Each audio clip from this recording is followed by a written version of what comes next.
Welcome to Tax Notes Talk, a podcast from Tax Notes, the leading source of tax news, information, and analysis. Welcome to the podcast. I'm David Stewart, Editor-in-Chief of Tax Notes Today International. This week, supersized sales tax. In the process of organizing the newly elected Congress, proponents of a plan to implement a national sales tax got a commitment to have their plan considered. The so-called fair tax would replace the income tax system and do away with the IRS.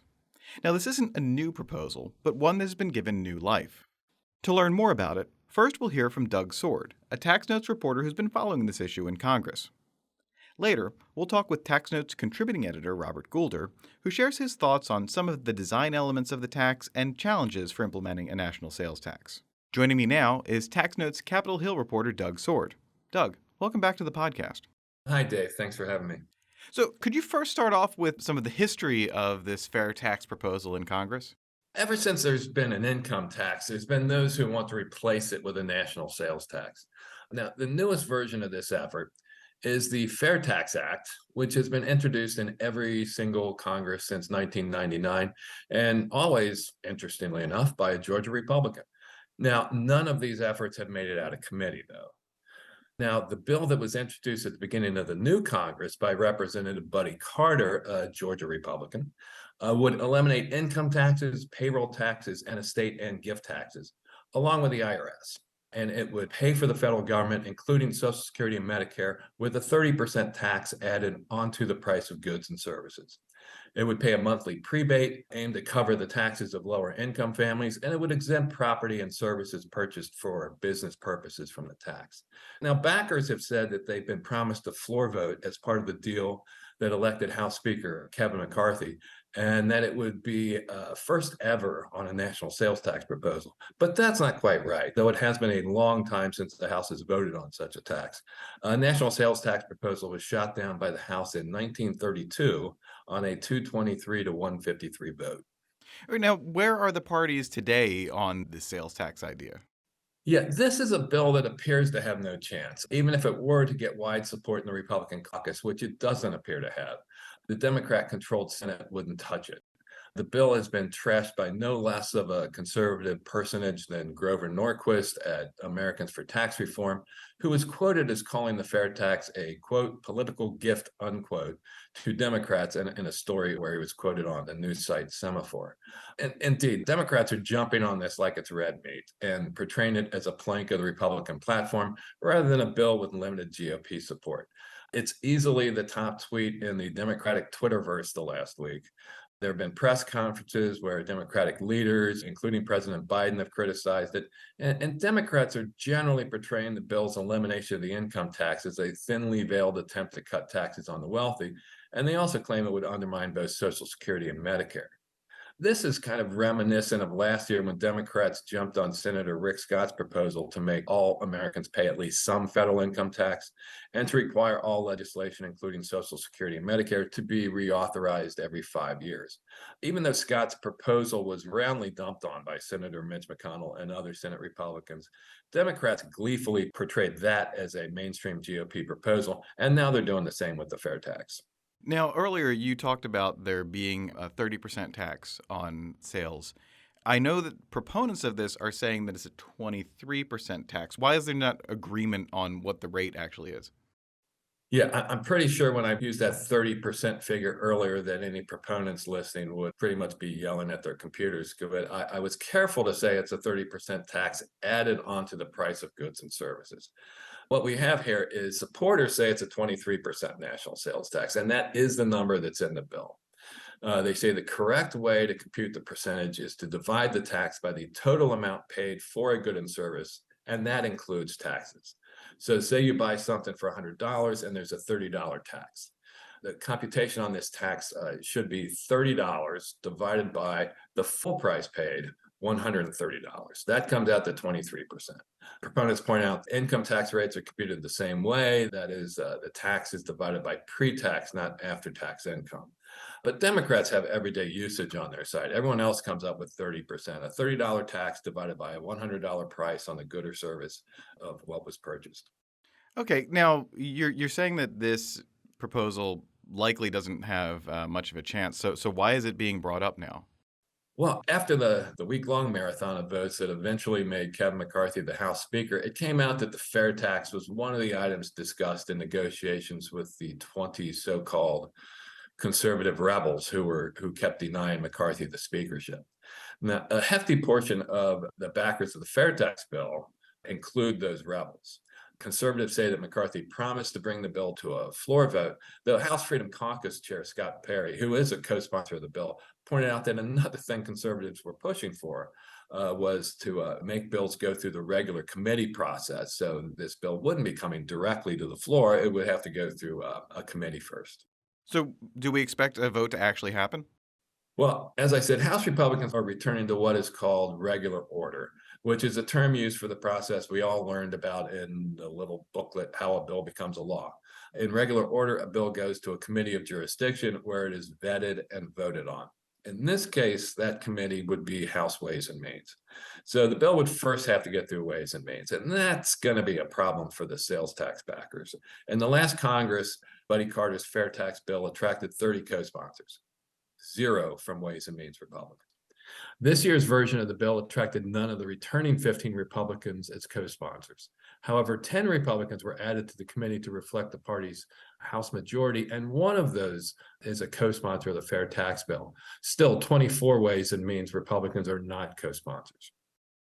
At a recent event, Representative Kevin Hern, a returning Republican on Ways and Means, wasn't giving the bill much of a chance in the committee. Hern is also chair of the Republican Study Committee, and he's one of the conservatives the GOP rebels voted for during their week-long tussle with McCarthy. Hern said mothballing the IRS wouldn't save any money, and that the sales tax would probably wind up just getting layered on top of the income tax, even though one provision in the fair tax bill is that the fair tax would sunset unless the 16th Amendment is repealed. And Hern apparently has been chatting with the new committee member who backs the fair tax. Not surprising, since Greg Steube, a Florida Republican who has co-sponsored the fair tax, he had an accident at his Sarasota property recently, and he is at home recovering from injuries. At the event that Kern was at, he was quoted as saying, "I haven't found a Ways and Means member yet that's for it." Now, I'm sure if there are any surprises, you'll come back and let us know. But until then, Doug, thank you very much for being here. Oh, my pleasure, Dave. Support for this podcast is provided by the University of California Irvine School of Law Graduate Tax Program. This preeminent and innovative program prepares students to practice tax law at the highest level in the U.S. and abroad. Featuring a low student-to-faculty ratio, cutting-edge technology instruction, and dedicated career support, UCI's graduate tax program helps prepare students for a future in tax law. Program graduates are placed in top tax-related industries, practicing law in many major U.S. cities. Applications are open now. For more information and to apply to this highly selective program, visit law.uci.edu/gradtax. That's law.uci.edu/gradtax. Joining me now to give us his take on the Fair Tax Act is Tax Notes contributing editor Robert Goulder. Bob, welcome back to the podcast. Thank you, Dave. So, could you tell us a bit about the history of this proposal and how it's been designed? Yeah, sure. It's not new. It's been around a long time. Some version of the fair tax has been introduced in every session of Congress going back to the late 90s. For many years, the main proponent or congressional sponsor was a congressman from Georgia named John Linder, and he's moved on, and now other people are introducing it. But there's always this sort of sliver of support for it in the Republican conference that doesn't really go to mainstream conservatism. So it's kind of a niche concept. So, what problem is this proposal trying to solve? Well, that's a bit of a loaded question. I mean, I would answer it by saying this. The fair tax is trying to solve the problem that we currently have a tax system where the federal government is funded by these revenue tools based on a person's ability to pay. And that's viewed as a problem. So they want to wean us off of the income tax because income taxes are based on the ability to pay and consumption taxes aren't. So when you abolish federal income tax for individuals, for corporations, you get rid of payroll taxes, you get rid of withholding taxes, you get rid of all of that, and the IRS that enforces it. and you're left with a consumption tax. You're replacing a progressive tax with a regressive tax.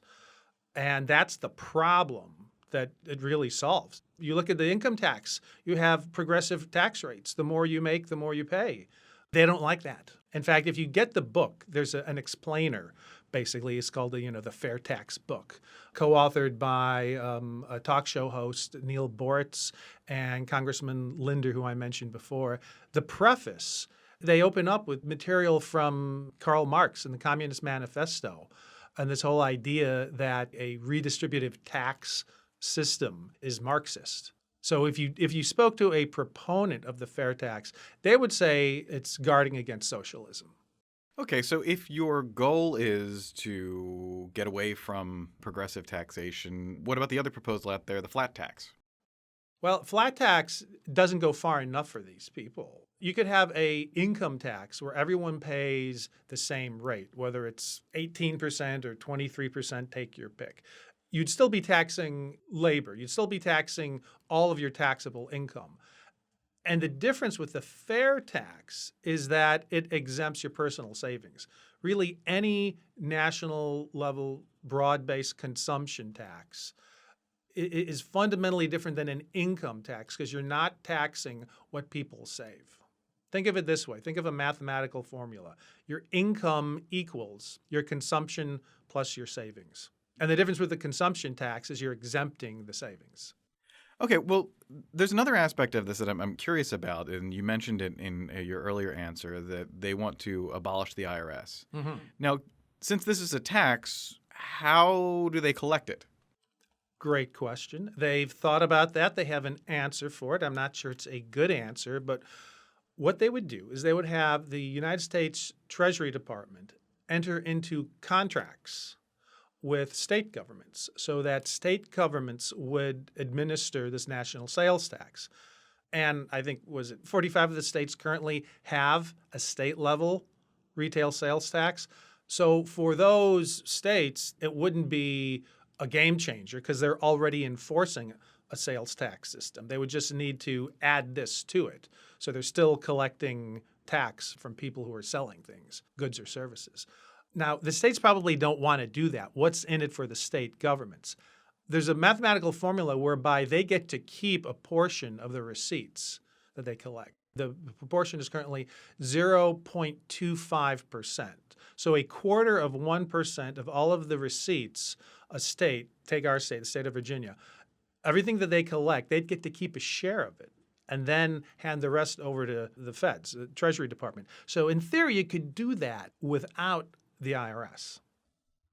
Okay, and I guess this raises a question in my mind of, in this age of the states fighting with the federal government over various issues, is there anything to stop a state, say Texas, that's concerned about redirecting money toward a border wall, or California that's worried about more environmental spending? Is there anything to stop them from just redirecting the money instead of turning it over to Treasury?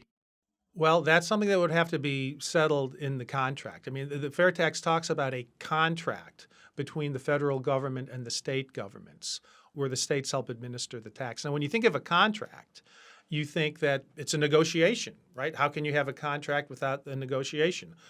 One thought that comes to my mind is, what if the state walks away? Say you've got a state that just doesn't like this. What if Massachusetts says, no, we're not going to do this. You can't make us sign a contract. So if it's a contract by compulsion, then it really isn't much of a negotiation. But to your question, what if the states keep more of the money than they should? Say they keep more than 0.25%. They've got their hands on it. So there would be a temptation for them to say, well, we'll get you back later. All right, so I see that there's definitely some questions to be answered there. Another question that I have is that you're talking about a consumption tax, but based as a sales tax, which is, close to a value-added tax. So why not just go all the way and do a value-added tax like is implemented in many other countries? Well, I'd love it if they did that. I sort of have a reputation around the office for being a fan of the VAT or GSTs that you see in other countries. They're very common. Worldwide, there's around 160, 170 countries out there that have a VAT. They're efficient. They work well. They raise a lot of money. They're not perfect. They do have some leakage issues. There's a border rebate because they're destination-based.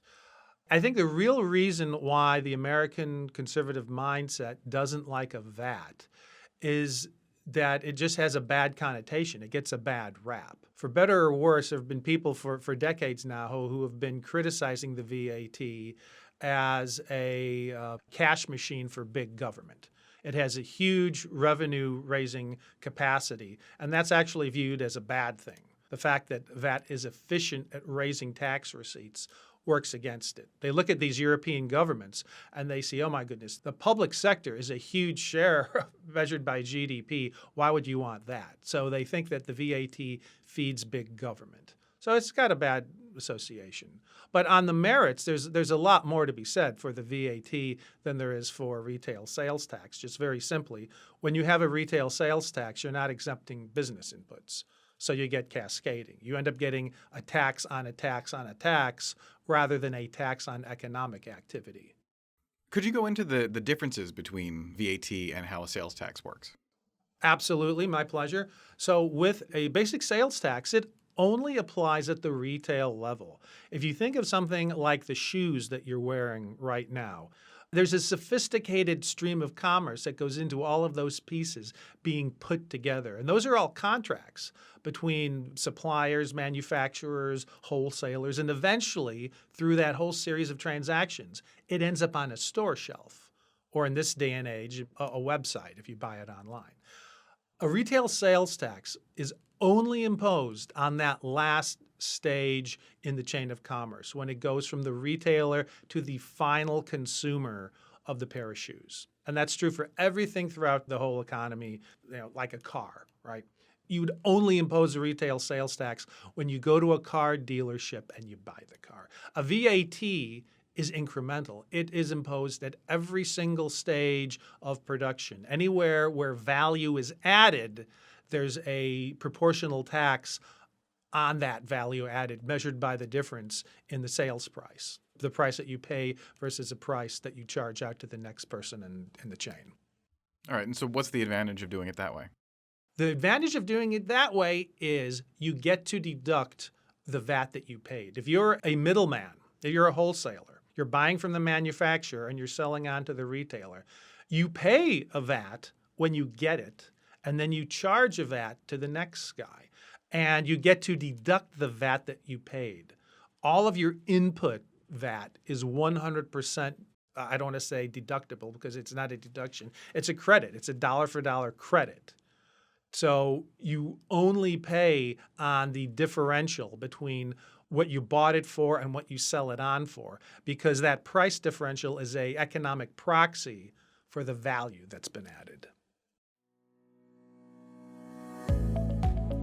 Support for this podcast is provided by 360 Coverage Pros. If you're in the market for professional liability insurance, then our sponsor, 360 Coverage Pros, has what you're looking for with their top-rated tax preparer and bookkeeper professional liability insurance. They offer flexible coverage options starting as low as $23.33 a month. You'll love their fast, easy, online application and instant proof of insurance. To get started, you can call them at 833-668-0037. That's 833-668-0037. Or visit 360coveragepros.com/taxnotes to apply online or book a free consultation.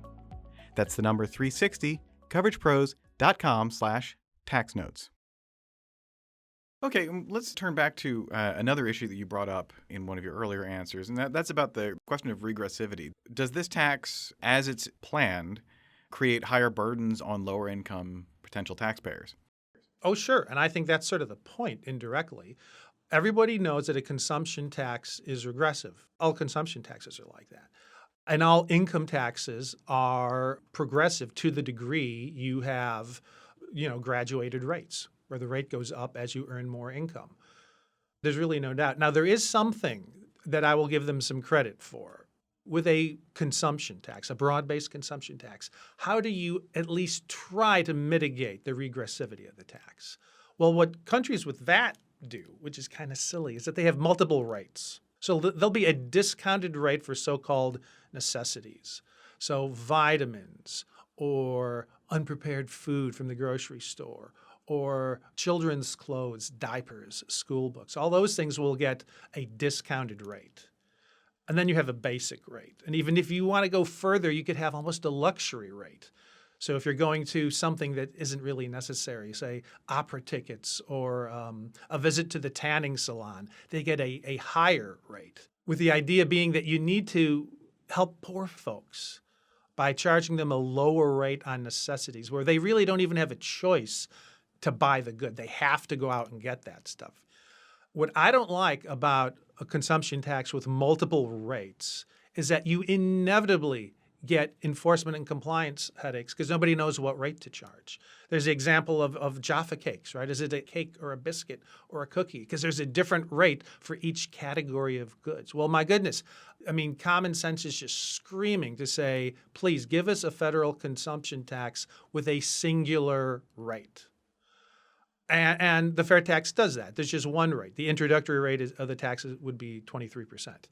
Change over time, but would start out at 23%. So then the question comes up, how do you try to compensate for the regressivity of the tax if you're only going to have a single rate? And they come up with this idea of a prebate. Maybe this is a controversial idea. I don't know. Maybe when people know more about it, they won't be as fond of the tax because it sounds a little bit like we're creating a new entitlement program. But the vision is that the fair tax would have a prebate where the Treasury Department would send every household in the country a check, a transfer payment, if you will. And it might be done weekly. It might be done monthly. It probably makes more sense to do it quarterly just because you have fewer transactions that could potentially go wrong. But they'd send people money. It would be the same for every household, irrespective of your personal wealth or your income level, of your zip code. It would be the same for everyone. And you'd get this money. And the concept is that that money would compensate you for the necessities that your household would need to acquire over the relevant time period. Now, there's no guarantee that people would actually spend it on necessities. They could squander it away in 100 different ways, but at least you're giving people that option, or it's not an option. You're giving them the money to cover their necessities. And this prebate makes up for the fact that it is a regressive tax. So I will give them that. They don't completely take poor folks and throw them under the bus. They do have this concept of a prebate. The problem is liberal progressives like the prebate so much that it's starting to become unpopular in conservative circles. It sounds very much like another form of welfare. It sounds very much like an entitlement program because you as a U.S. taxpayer / citizen / resident would be receiving this money from the government. Now, I don't like the idea of the Treasury Department sending out all these checks every week or every quarter or every month. They're talking about using debit cards. So somehow, and you can see how there's a whole bureaucracy that would rise out of this. Every household would register with Treasury and get a debit card, and it would have to have some sort of a identification number on it. I don't know if you want to base it on your Social Security number, or maybe you take this whole chore of distributing prebates and maybe you assign it to the Social Security Administration because the IRS can't do it because you've just eliminated the IRS. But it does sound like an entitlement program. Another major issue that we've been hearing about for the last, at least year has been inflation. And so this tax would be a 23 or 30%, depending on who's counting, tax on top of the price of goods. So would this exacerbate the inflation problem? Depends on who you ask, Dave. But that's a big, big issue, right? When you introduce a retail sales tax, aren't you making things more expensive? Everything that you buy. And they would say no. And if you read the primer book, the fair tax book that was written about this, they spend a lot of time going over this concept. They're saying that not only is the fair tax revenue neutral, which I personally doubt. I don't think it's going to raise as much money as it would lose by repealing all those other taxes. But beyond that, they think it's going to have price stability. So there's an assumption of price stability that is conceptually different than the presumption of revenue neutrality. How do you get price stability? All right, let's say there's a raincoat you want at the store and it costs $100. Now, common sense might make you think, okay, take a $100 jacket, multiply it 0.23 to add on a 23% retail sales tax. It's going to cost $123. Whereas without the tax, right now it costs $100. They claim that there are all of these embedded costs that are basically sucked in and absorbed into the current price of that jacket. And that by repealing the income tax and the payroll taxes and all these other taxes that get repealed as a result of the fair tax, you have an opportunity here through the invisible hand of the marketplace, through competitive pressures. The pricing will adjust. That jacket won't cost $100 once you factor out all of those embedded costs. The price will be somewhere close to $81 or $82. Everything else being equal, all right? Assuming a perfectly static universe, the embedded costs would disappear. And then once you have a jacket that only costs $82, then when you factor in the retail sales tax, it takes you right back approximately to the $100 price level that you started with, hence price stability. The last thing I want to ask you about is the changeover from one tax system to a completely different one. So we have over 100 years of experience with an income tax, and that meant that everyone has arranged their affairs in the way that they do to minimize the way that they pay, to how much they pay taxes, or they've gotten to a point in their life where they've transitioned from work to retirement. What effect would changing the entire game have on these arrangements going forward? Oh, it would be absolutely massive. This would be social change. This would be a transformative social change. The cultural change would probably be greater than the fiscal change. I mean, just think about it. No income tax and no IRS means no tax returns. No tax returns means no return preparation industry. So the likes of TurboTax and all of their competitors would go the way of the dinosaurs. They would become obsolete overnight. What about all the CPAs and enrolled agents across the country who help people do their income taxes? Their economic prospects going forward would look very bleak. What about all of the tax planning out there? And you know how tax planning works. A lot of tax planning is based around this idea of taking ordinary income and disguising it as a capital return. Well, that's all out the window. That's obsolete. That's irrelevant. It no longer matters. A lot of tax planning is about trying to have a taxable income item recognized later rather than sooner. Timing differentials, deferral, no longer matters. So how do people save for their retirement today? They have IRAs, they have Roths, they have 401ks, they have other ways, flexible spending accounts and so forth. All of this stuff is based on a deferred tax benefit. It just becomes useless. I mean, your 401k is basically just a bank account under this tax. Likewise for your IRAs. And Roths are particularly interesting because there it's not deferral. It's like the opposite of deferral. You pay, let's just say that people with Roths might have a gotcha moment. So they've already paid income tax on it, and now they will be subject to sales tax on future purchases. Yeah. Does the group planning for this have any sort of transition for this, or is it just something that where a person with a 401k will be a winner and a person with a Roth IRA will be a loser? Hearts will be broken, Dave. Okay. Well, Bob, this has been fascinating. I thank you for coming here and helping me understand this issue more. My pleasure. Thanks for having me on the podcast. And now, coming attractions. Each week we highlight new and interesting commentary in our magazines. Joining me now is Acquisitions and Engagement Editor-in-Chief, Paige Jones. Paige, what will you have for us? Thanks, Dave. In Tax Notes Federal, Marty Sullivan argues that this year's inevitable congressional clash over federal finances could be the most contentious we've seen yet. Allison Christians and Stephen Shea explain why the Pillar 2 under-tax profits rule would be consistent with U.S. tax treaties. In Tax Note State, Tom Yamachika traces the history of Hawaii's transient accommodations tax. John Dorcak creates an image of what a socialist tax could look like in the United States. In Tax Notes International, Philippe Penel explains why transfer pricing guidance needs an update. 3. Cyril Amarchand Mangeldas lawyers explain the taxation of cross-border transactions between Indian residents and non-residents. In Featured Analysis, Marie Sapiri takes a closer look at the Critical Minerals and Battery Components white paper. And finally, on the opinions page, Ryan Finley questions why Brazil needed 5 years to update its transfer pricing guidelines to align with the OECD's.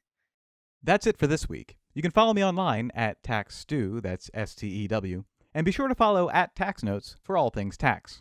If you have any comments, questions, or suggestions for a future episode, you can email us at podcast@taxanalyst.org. And as always, if you like what we're doing here, please leave a rating or review wherever you download this podcast. We'll be back next week with another episode of Tax Notes Talk. Tax Notes Talk is a production of Tax Notes. You can learn more about us by visiting www.taxnotes.com/podcast. When major media wants the straight story, they turn to Tax Notes. Thank you for listening, and join us again for another edition of Tax Notes Talk. Want to see more like this? Subscribe for more tax videos. Special thanks to our executive producers Jasper Smith and Paige Jones, as well as showrunner and audio engineer Jordan Parrish.